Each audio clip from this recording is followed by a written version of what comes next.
everybody, Cindy A. Lewis here, and what am I going to do with a frame from Dollar Tree and a page out of an old vintage hymnal?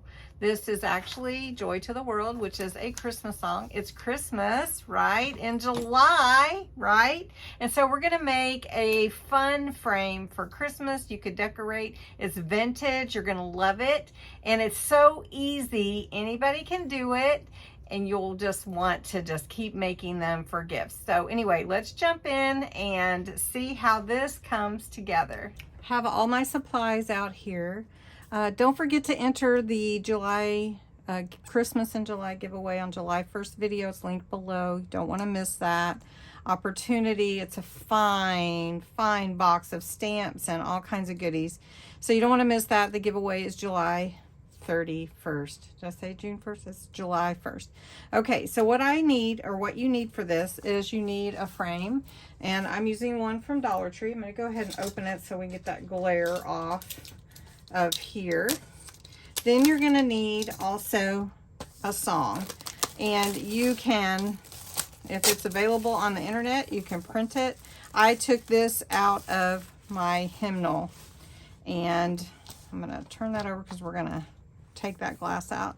Then we need to vintagize this, and vintagize, I mean use some brown or black. I like the brown to go around the edges, and this is actually a very vintage hymnal, but I'm going to make it look even more so by adding this vintage photo ink.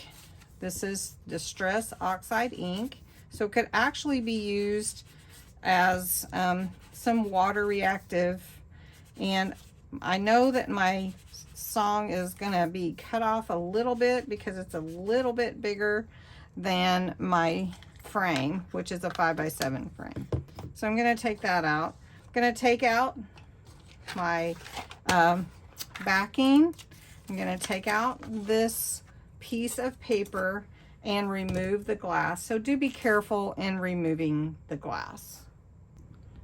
All right, I did get an extra piece of chipboard just to help hold this up, because what we're going to be doing is adding a little wreath on here to give it some vintage look. And this frame from Dollar Tree already has a fine distressed look, and I love it. So excited that I found that. So this is my backing. This is my extra cardboard or chipboard. It just came out of a frame or packaging that I received.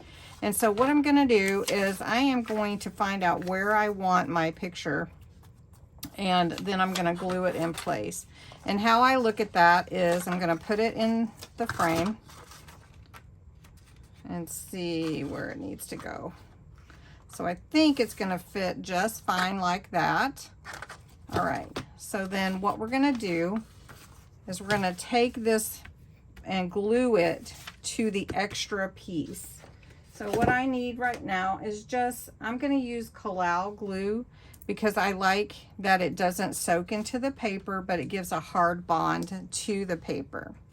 And then I've got some extras that I'm going to use for decorating, make it Christmas looking.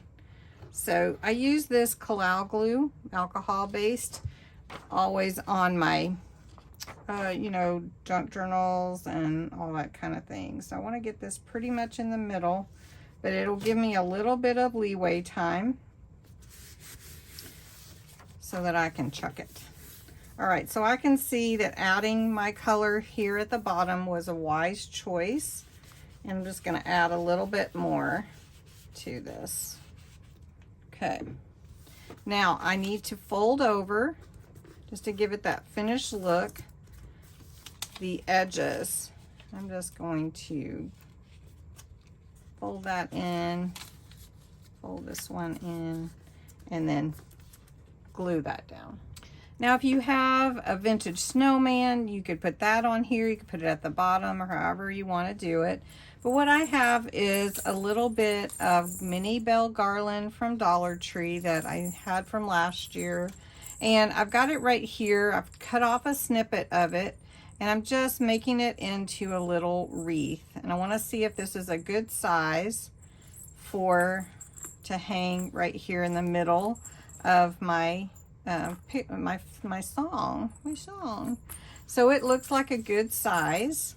So what I'm going to do is take a little bit of this vine, and I'm going to go around it and wrap it around and then glue it in place, and then I'm going to put some shimmer spray on it and a little bit of glitter just to give it that snow glistened look. Okay, so really quickly, just take your vine, whatever you have. If you have already got some, I don't know, pine, if you have pine branches, but if you don't, you could just get away with just about any greenery that you want to use. So I'm just wrapping this around, and if I need to add another one, this is just the vine that I've gotten from Temu before. And I'm just going to put a little dab of glue on here, and then we're going to take a little bit of glue and dot it onto here on this green and give it a little bit of a snow glistened look, really simply.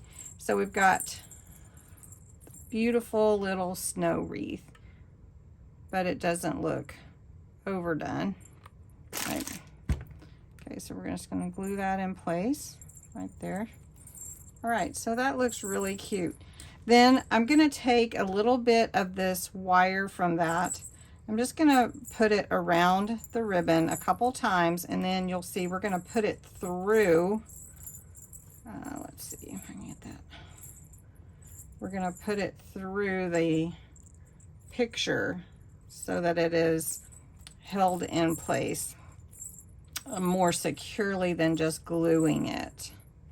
So I need to put a little more glue. So before I put my wreath on my song, I'm going to take a few of these cute little pine cones that I had and a few little berries, and I'm just going to glue them on. So I'm just going to take some hot glue, and that's why I'm using hot glue, so that I can just add them easily to my wreath. Just hold it in place while you're adding whatever decorations that you want. Now to add a little frosty look, I'm just going to take some glue and I'm just going to add it to different parts of my wreath. And it's not going to be anything particularly hard, just adding a little glue and a little glue on here. Then I'm going to take I'm just going to put a sheet of paper here and add my glitters over here. And add my glitter and just add a little color, a little snow to my wreath here. And it's going to look so cute. And then I've got my shimmer spray right here. This is Winter Sparkle Shimmer Spray. So once you've got your glitter on how you want it, I'm just going to take a little of my shimmer spray. You don't have to, but I'm just going to squirt a little bit here and there just to give it a little more shimmer. And that's going to dry. So we'll set that a little bit aside for the moment while we are punching a hole in here to see where we want the wreath to go. Now what I'm going to do is I'm going to put mine right here. As you can see, it'll hang just perfect right there. It's going to look so cute. So I'm going to use my crocodile, and then I will put the wreath through. So now what I'm going to do is take my that was Hondo. Sorry, Hondo. I was going to take my wire that I put around there and put it through this hole, and then on the back side I'm just going to open it up like a brad, and I'm going to glue it in place with some hot glue just to kind of make sure it doesn't really move. And my wreath is going to hang down like that. But what we're going to do is take this piece and glue this to it, so then that way it has more stability. So I'm just going to put a little glue all along the edges with my glue gun and in the middle, and just make sure I've got something there for this to hold onto, and then fit it on there. There we go. Now, if you want to make sure that your wreath doesn't poke out like that, you could glue it down. So I'll show you how to do that. I'll just put some glue here at the bottom. I don't want it to show, but I'll just put some glue there at the bottom and hold it in place. That looks so pretty. Then you're gonna just slide this into your frame like this. You can decorate your frame if you want to, but what I was going for is a really vintage look, and there you go. And it looks so cute. Really, really cute. So I'll show you how it looks set up. Thanks so much for watching and have a great night. All right, here we go. Really cute. I love it. And it's very vintage looking, don't you think?